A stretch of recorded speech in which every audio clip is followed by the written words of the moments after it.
Hello, in this video I'm gonna show you camera tips and tricks for the Samsung Galaxy F34. So first we can start from the settings. The first option we can locate in the settings, and that's the swipe shutter button too. We can take the burst shot or create the GIF. Let me show you how it works. You have to swipe down and hold it to take the series of the photos.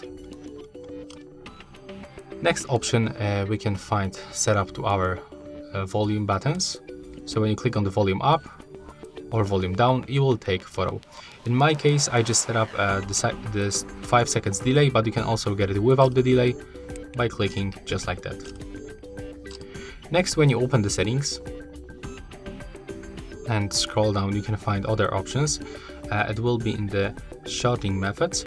You can just add the floating shutter button to your screen. Let me show you. There it is.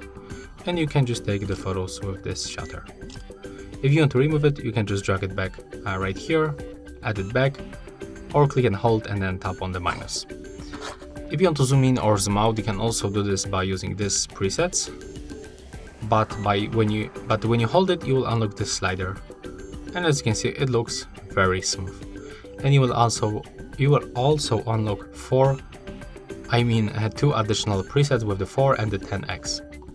And the last tip will be about the brightness adjustment. So when you click on the screen, you can move it left or the right side, and it will decrease or increase the brightness level. And that's all for this video. Hope you like it.